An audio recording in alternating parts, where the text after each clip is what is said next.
শহীদ রাষ্ট্রপতি জিয়াউর রহমান ও সাবেক প্রধানমন্ত্রী মরহুমা বেগম খালেদা জিয়ার সমাধিতে পুষ্পস্তবক অর্পণ ও ফাতিহা পাঠ করেছেন নবনিযুক্ত attorney general barrister Ruhul Quddus Kajal. আজ দুপুরে শেরেবাংলা নগরের জিয়া উদ্যানে তিনি কবর জিয়ারত ও মোনাজাত করেন।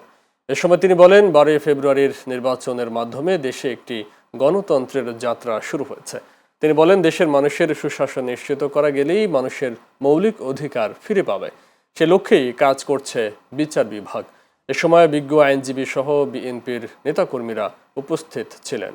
মনে করি আমাদের বাংলাদেশের বিগত এই নির্বাচন 12 ফেব্রুয়ারি 2026-এর নির্বাচনের পূর্ববর্তী তিনটি নির্বাচনের মাধ্যমে বাংলাদেশে গণতন্ত্রকে যেভাবে ধ্বংস করা হয়েছিল, এই নির্বাচনের মাধ্যমে বাংলাদেশে গণতন্ত্রের যাত্রা শুরু হয়েছে।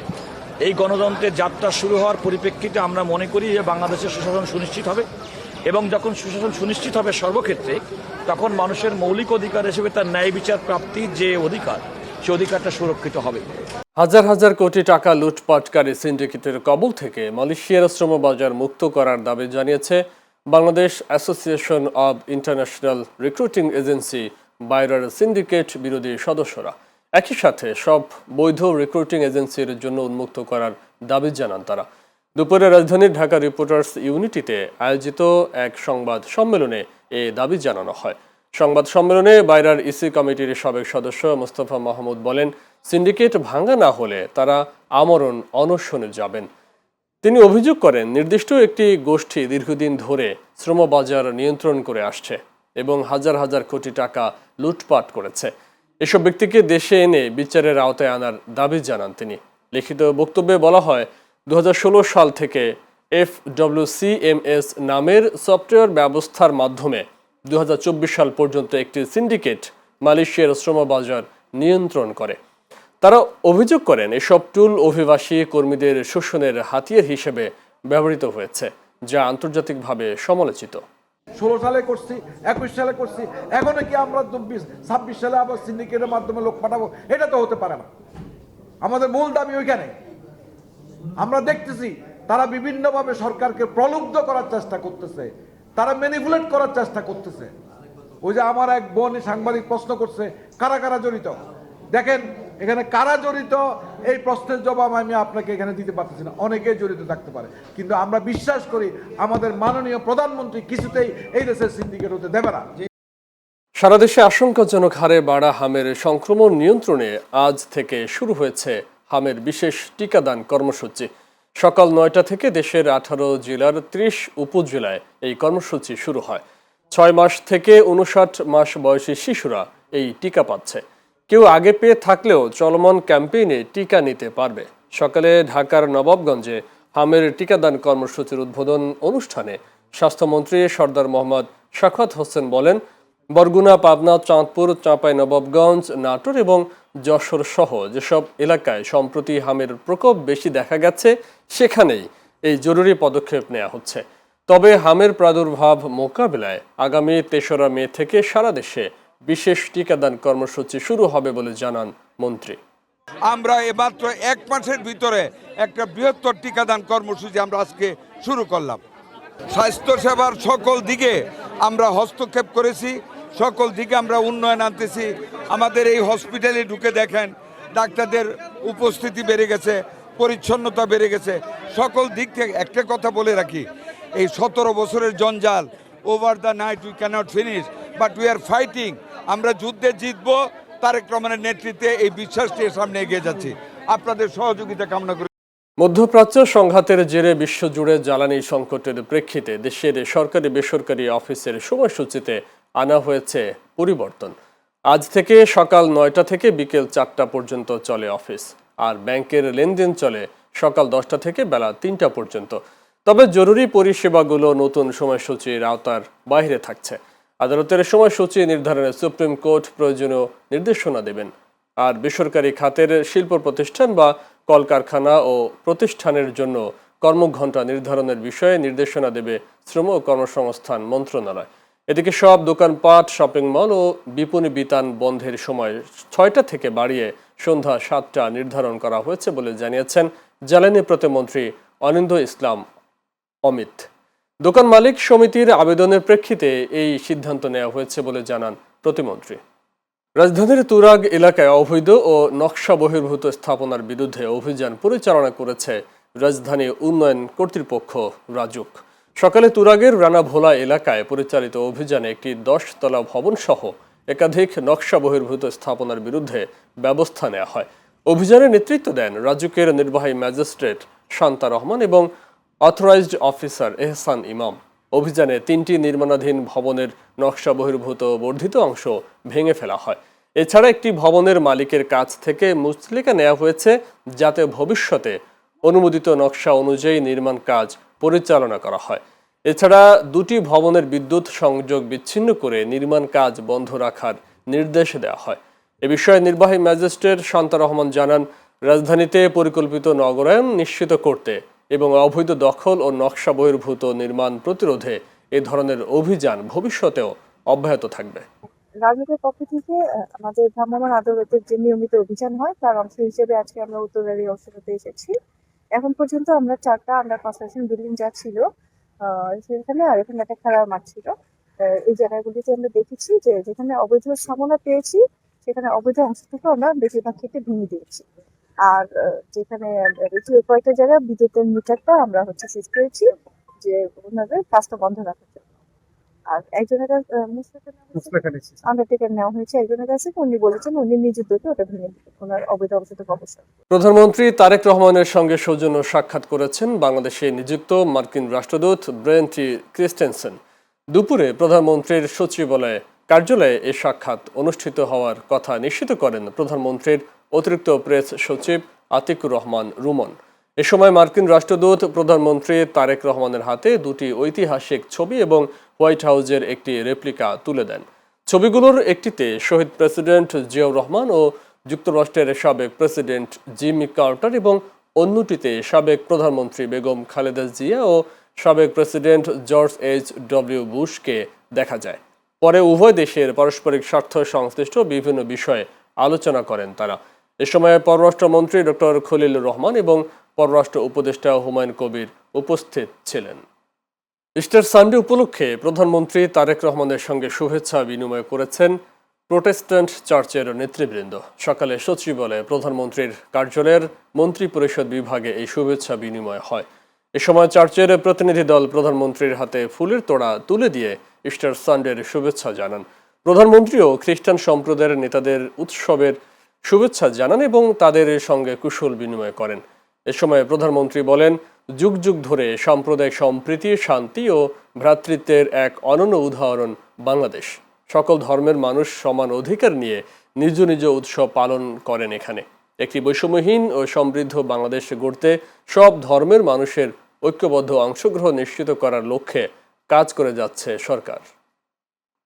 রাজধানীর উত্তরায় ফুটপাত দখলমুক্ত রাখতে মোবাইল কোর্টের মাধ্যমে বিশেষ অভিযান পরিচালনা করেছে ঢাকা মেট্রোপলিটন পুলিশের ডিএমপির উত্তরা ট্রাফিক বিভাগ। রোববার দুপুরে ব্যস্ততম এলাকা উত্তরা রাজলক্ষ্মীতে এ অভিযান পরিচালিত হয়। দীর্ঘদিন ধরে ফুটপাত দখল করে গড়ে ওঠা অবৈধ দোকানপাট ও স্থাপনার কারণে পথচারীদের চলাচলে মারাত্মক বিঘ্ন সৃষ্টি হচ্ছিল।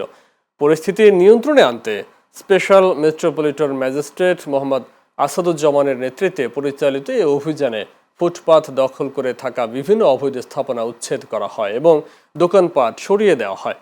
অভিযানে সংশ্লিষ্ট কর্মকর্তারা জানান, নগরের শৃঙ্খলা বজায় রাখা এবং সাধারণ মানুষের চলাচল নির্বিঘ্ন করতে এই ধরনের অভিযান অব্যাহত থাকবে। বলেন, ফুটপাত দখলমুক্ত থাকলে পথচারীরা নিরাপদে চলাচল করতে পারবে, একই সঙ্গে যানজট ও জনভোগান্তিও উল্লেখযোগ্যভাবে কমবে।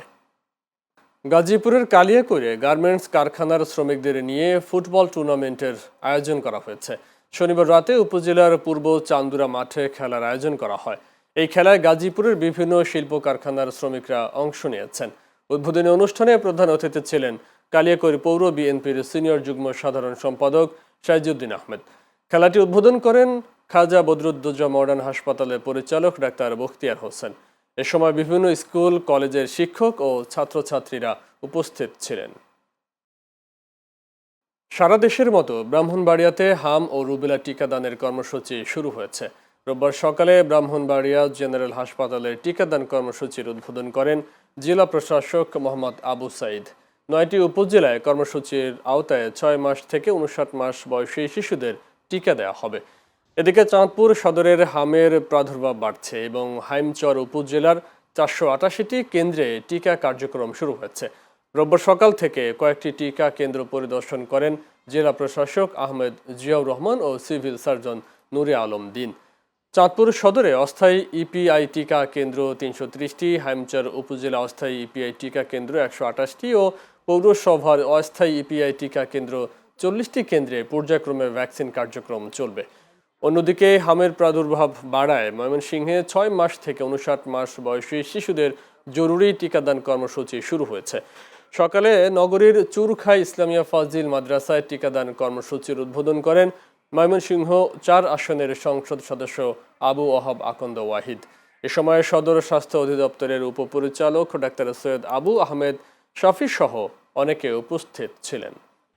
এছাড়া নাটোরের হামের টিকাদান কর্মসূচির উদ্বোধন করা হয়েছে। রোববার সকালে নাটোর সদর উপজেলা স্বাস্থ্য কমপ্লেক্সে এই কর্মসূচির উদ্বোধন করেন জেলা প্রশাসক আসমা শাহিন। জেলা প্রশাসক আসমা শাহিন জানান, জেলার সদর উপজেলার 7টি ইউনিয়নের বিভিন্ন সেন্টারে এই কার্যক্রম পরিচালনা করা হবে। শিশুদের হাম ও রুবেলা রোগ থেকে সুরক্ষা দিতে ঝালকাঠির নলছিটিতে শুরু হয়েছে জরুরি টিকাদান কর্মসূচি। রোববার দুপুরে উপজেলা স্বাস্থ্য কমপ্লেক্সে আনুষ্ঠানিকভাবে কর্মসূচির উদ্বোধন করেন বিএনপির চেয়ারম্যানের উপদেষ্টা ডাক্তার জিয়াউদ্দিন হায়দার। স্বাস্থ্য খাতে সুস্বাস্থ্য নিশ্চিতে অবকাঠামোগত উন্নয়ন ও আধুনিকায়নে গণতান্ত্রিক সরকার কাজ করবে বলে জানিয়েছেন স্বাস্থ্য সচিব কামরুজ্জামান চৌধুরী। রোববার সকালে পাবনা সদর উপজেলার চরঘোষপুর সরকারি প্রাথমিক বিদ্যালয় মাঠে টিকা কার্যক্রম উদ্বোধনী অনুষ্ঠানে তিনি একথা বলেন। স্বাস্থ্য সচিব আরও বলেন, চরাঞ্চলের প্রান্তিক জনগোষ্ঠীকে সুস্বাস্থ্য নেটওয়ার্কের আওতায় আনা হবে। জেলা সিভিল সার্জন অফিস জানায়, পাবনা জেলার 4টি উপজেলায় 1,44,941 জন শিশুকে পর্যায়ক্রমে টিকা দেওয়া হবে। হামে আক্রান্ত হয়ে 2 জন শিশুর মৃত্যু হয়েছে। এ সময় উপস্থিত ছিলেন পাবনার civil surgeon doctor Abul Kalam Azad ও পাবনা জেনারেল হাসপাতালের সহকারী পরিচালক ডাক্তার রফিকুল হাসান সহ স্বাস্থ্য বিভাগের বিভিন্ন পর্যায়ের কর্মকর্তারা। ব্রাহ্মণবাড়িয়ার আখাউড়া সীমান্তবর্তী এলাকায় বিশেষ অভিযান চালিয়ে ভারতীয় অবৈধ সার জব্দ করেছে বিজিবি। রোববার সকালে দেবগ্রাম এলাকায় বিশেষ অভিযান পরিচালনা করা হয়। সুলতানপুর ব্যাটালিয়নের অধিনায়ক লেফটেন্যান্ট কর্নেল SM শরীফুল ইসলামের নির্দেশে অভিযান চালিয়ে 2716 পিস ভারতীয় শাড়ি জব্দ করা হয়। জব্দকৃত শাড়ির বাজার মূল্য প্রায় 2,59,77,000 টাকা। বিজিবি জানায়, জব্দকৃত মালামাল আখাউড়া কাস্টমস অফিসে জমা দেওয়ার প্রক্রিয়া চলছে। Lieutenant colonel SM Shariful Islam জানান, সীমান্ত এলাকায় নিরাপত্তা নিশ্চিত করা এবং চোরাচালান প্রতিরোধে বিজিবির অভিযান ও গোয়েন্দা তৎপরতা ভবিষ্যতেও অব্যাহত থাকবে। সাভারে বিশেষ অভিযানে আন্তঃজেলা ডাকাত দলের 2 জন এবং কিশোর গ্যাংয়ের 3 জন সদস্য সহ মোট 5 জনকে আটক করেছে ঢাকা জেলা ডিবি উত্তর। সাভার ডিবি পুলিশের অফিসার ইনচার্জ মোহাম্মদ সাইদুল ইসলামের নেতৃত্বে শনিবার রাতে ধামরাইয়ের কালামপুর থেকে ডাকাত সদস্য আব্দুল বারেক ও মোহাম্মদ রিপুন মিয়াকে আটক করা হয়। তাদের বিরুদ্ধে সাভার, আশুলিয়া ও গাজীপুর সহ বিভিন্ন থানায় 7 থেকে 8টি করে ডাকাতি মামলা রয়েছে। অন্যদিকে একই রাতে আশুলিয়ার বাগবাড়ি এলাকা থেকে কিশোর গ্যাং সদস্য মোহাম্মদ রাসেল আহমেদ, আইয়ুব আলী ও রফিজুল রকিকে আটক করা হয়। আটককৃতদের বিরুদ্ধে ধামরাই ও সাভার থানায় পৃথক মামলা দায়ের করে আদালতে পাঠানো হয়েছে। কুষ্টিয়া দৌলতপুর সীমান্তে বিজিবির পৃথক অভিযানে বিপুল পরিমাণ ভারতীয় মদ, ওষুধ ও বিড়ি উদ্ধার করা হয়েছে। গোপন সংবাদের ভিত্তিতে বিজিবি 47 কুষ্টিয়া ব্যাটালিয়ন সীমান্তবর্তী এলাকায় পৃথক অভিযান চালিয়ে এসব উদ্ধার করা হয়। রোববার দুপুরে প্রেস বিজ্ঞপ্তির মাধ্যমে বিজিবি জানায়, রোববার ভোরে এলাকার প্রাগপুর নদীর ঘাট এলাকায় অভিযান চালিয়ে মালিকবিহীন অবস্থায় ভারতীয় 700 পিস ডেক্সামেথাসোন ট্যাবলেট এবং 83 প্যাকেট বিড়ি উদ্ধার করে। একই রাতে বিলগাথুয়া মাঠে অভিযান চালিয়ে মালিকবিহীন অবস্থায় ভারতীয় 35 বোতল মদ এবং 1000 পিস ডেক্সামেথাসোন ট্যাবলেট উদ্ধার করা হয়। দেশের যুব সমাজকে মাদকের ক্ষতিকর প্রভাব থেকে রক্ষা এবং জাতীয় নিরাপত্তা নিশ্চিত করতে বিজিবির এই ধরনের অভিযান ভবিষ্যতে অব্যাহত থাকবে বলে জানায় বিজিবি। ব্রাহ্মণবাড়িয়ার নবীনগরে বেসরকারি আহমেদ হাসপাতালে ভুল চিকিৎসায় রাকিবা আক্তার নামে এক প্রসূতির মৃত্যুর অভিযোগ উঠেছে চিকিৎসকের বিরুদ্ধে। রাকিবা আক্তার নবীনগর উপজেলার লাউর ফতেহপুর ইউনিয়নের শফিকুল ইসলামের স্ত্রী। শনিবার রাতে এই ঘটনা ঘটে। নিহতের স্বজনরা জানায়, প্রসব ব্যথা শুরু হলে রাকিবা আক্তারকে নবীনগর উপজেলা সদরের আহমেদ প্রাইভেট হাসপাতালে ভর্তি করা হয়। সেখানে দায়িত্বরত চিকিৎসক ডাক্তার সৈয়দ কামরুজ্জামানের তত্ত্বাবধানে তার সিজারিয়ান অপারেশন করা হয়। অপারেশনের কিছুক্ষণ পরই রোগীর শারীরিক অবস্থার অবনতি ঘটে। এ সময় হাসপাতাল কর্তৃপক্ষ বিষয়টি স্বজনদের স্পষ্টভাবে না জানিয়ে একটি অ্যাম্বুলেন্স ডেকে তাকে অন্যত্র পাঠানোর চেষ্টা করে। এই ঘটনার পর রোববার সকালে ক্ষুব্ধ স্বজনরা হাসপাতাল ভাঙচুর চালায়। পরে খবর পেয়ে নবীনগর থানা পুলিশ ঘটনাস্থলে পৌঁছে পরিস্থিতি নিয়ন্ত্রণে আনেন। ঘটনাটি তদন্ত করে প্রয়োজনীয় আইনি ব্যবস্থা নেওয়া হবে বলে জানিয়েছে পুলিশ। টাঙ্গাইলের ভুয়াপুরে অভিযান চালিয়ে অবৈধভাবে মজুদ রাখা 100 লিটার পেট্রোল জব্দ করেছে পুলিশ। শনিবার রাতে গোপন সংবাদের ভিত্তিতে উপজেলার ভারই পূর্বপাড়া এলাকায় অভিযান পরিচালনা করা হয়। এ সময় একটি টিন শেড বাড়িতে তল্লাশি চালিয়ে প্লাস্টিক কন্টেইনার ও বিভিন্ন বোতলে সংরক্ষিত পেট্রোল উদ্ধার করা হয়, যার বাজার মূল্য প্রায় 11,600 টাকা। এই ঘটনায় সবুজ মিয়া নামে এক ব্যক্তির বিরুদ্ধে কালোবাজারির অভিযোগে মামলা দায়ের করা হয়েছে। রংপুরে তাপমাত্রা বাড়ার সঙ্গে সঙ্গে বিভিন্ন রোগে আক্রান্ত রোগীর সংখ্যা বাড়ছে আশঙ্কাজনকভাবে। জেলা ও উপজেলা হাসপাতালগুলোতে প্রতিদিনই বাড়ছে রোগীর চাপ। অনেক জায়গায় ধারণ ক্ষমতার চেয়েও বেশি রোগী ভর্তি থাকায় হিমশিম খাচ্ছেন চিকিৎসকরা। বিশেষ করে শিশুদের মধ্যে জ্বর, সর্দি, কাশি এবং হাম সদৃশ উপসর্গ নিয়ে হাসপাতালে ভর্তি হওয়ার প্রবণতা বেশি দেখা যাচ্ছে। চিকিৎসকদের মতে অতিরিক্ত গরম ও আবহাওয়ার পরিবর্তনের কারণেই এসব রোগের প্রকোপ বেড়েছে। মিঠাপুকুর উপজেলা স্বাস্থ্য কমপ্লেক্সের medical officer doctor Mizanur Rahman জানান, ভয় পাওয়ার কিছু নেই। সচেতনতা ও সময় মতো চিকিৎসা নিলে শিশুরা দ্রুত সুস্থ হয়ে ওঠে। তবে যেসব শিশু হাম টিকা পেয়েছে 90% ঝুঁকিমুক্ত তারা। শিল্পাঞ্চল আশুলিয়ার জামগড়া এলাকায় নতুন পুলিশ ক্যাম্পের উদ্বোধন করেছেন ঢাকা জেলা পুলিশ সুপার মিজানুর রহমান। রোববার দুপুরে উদ্বোধনী অনুষ্ঠানে প্রধান অতিথি ছিলেন ঢাকা 19 আসনের সংসদ সদস্য ডাক্তার দেওয়ান মোহাম্মদ সালাউদ্দিন বাবু। তিনি বলেন, নতুন এই পুলিশ ক্যাম্প চালুর মাধ্যমে এলাকার আইন শৃঙ্খলা পরিস্থিতি আরও শক্তিশালী হবে এবং সাধারণ মানুষের নিরাপত্তা নিশ্চিত করতে গুরুত্বপূর্ণ ভূমিকা রাখবে। বিশেষ অতিথি ছিলেন সাভার উপজেলা পরিষদের সাবেক ভাইস চেয়ারম্যান দেওয়ান মঈনুদ্দিন বিপ্লব ও আশুলিয়ার থানা অফিসার ইনচার্জ রুবেল হালদা সহ অন্যান্যরা।